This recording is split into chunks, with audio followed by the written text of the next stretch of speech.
Visual arts has been around since the beginning of Luminato, since 2007, with a very similar mandate in that they've always been free outdoors for the most part. We are doing a large-scale, multi-location exhibition, something very Luminato, really.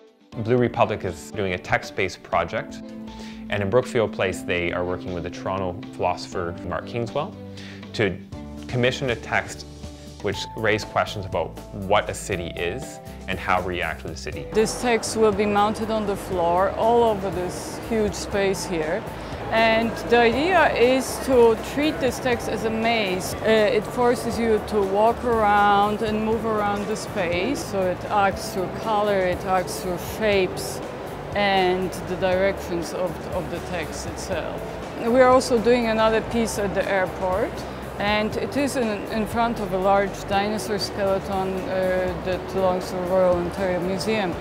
The poem that we chose for that, it's called Dinosaur Skeleton. It's a very, very funny, very smart and interesting poem. Dan Bergeron is a Toronto-based artist. He used to go more under the name of Faux Real, but has been doing a lot of works lately. And our history with him actually goes back to 2008. Essentially, he's creating using a very common medium, which is the condo A-frame signboard, which you see all over the city now, to actually use that as a medium to create large-scale sculptures. I chose to make my sculptures so they related to not only the condo industry and the housing industry, but also to the material, which is half-inch plywood, the size of the material, and the fact that the material has advertising on it. And these sculptures will be installed in various locations along. There will be everything from a kind of rethought park bench to a chess table and stools that people can sit on, to incredibly large sculptures which really call into question the issues of housing around the city. It gets residents and visitors alike to think of the city as public spaces that are shared spaces, and to think of them in a more interesting way rather than the utilitarian purpose that public space is often regarded as. Our artist in residence is Dan Bergeron, and he's been working with schools and youth and the general community in Regent Park and St. Jamestown over the last 3 months, actually, on special projects that are inspired by his style and creative process related to his reply installation. The community outreach portion of the project is really important because it gets kids interested in their neighborhood, and it gets kids interested in a neighborhood that doesn't have a lot of public art. And since Regent Park is going through such a huge revitalization, we really want the kids to get excited about what the possibilities of their new community can be. We have one very large project which is very exciting because it starts to blend or blur the boundaries between disciplines, which is something we've really been focusing on this year. And it's a project by Austrian artist Rainer Prohaska. He's been working on this project since February, where he did a research period in Toronto, looking at food and art and combining the two. The project is called Toronto Carretilla Initiative. The idea is to have a flexible kitchen, because basically in these installations the audience has to cook the meals. So to make that possible, we have to split recipes in very small working places. So whenever you want to change a recipe, you have to change the whole kitchen. And so the shopping cart is perfect for that. And you can assign each step to a shopping cart and then design that kitchen around that step. So you have a chopping cart, a mixing cart, a cooking cart.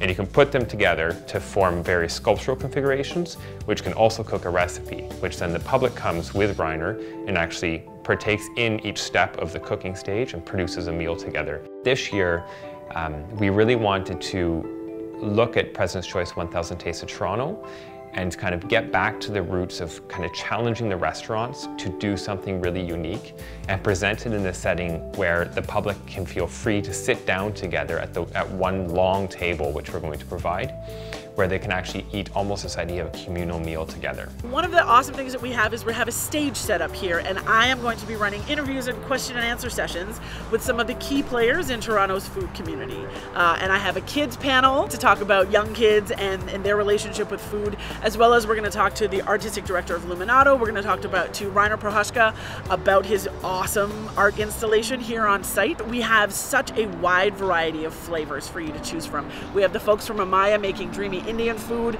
we have Thai food, we have Chinese food, we have Japanese flavors.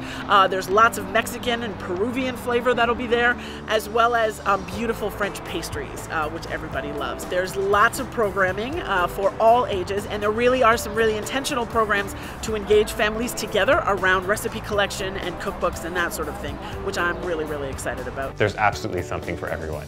And the other thing which is probably important to note as well is that we're licensing the site. So this year, unlike before, we're actually toying with how to pair wines and pair drinks with specific food items and really taking a wholesome curatorial approach to the food program.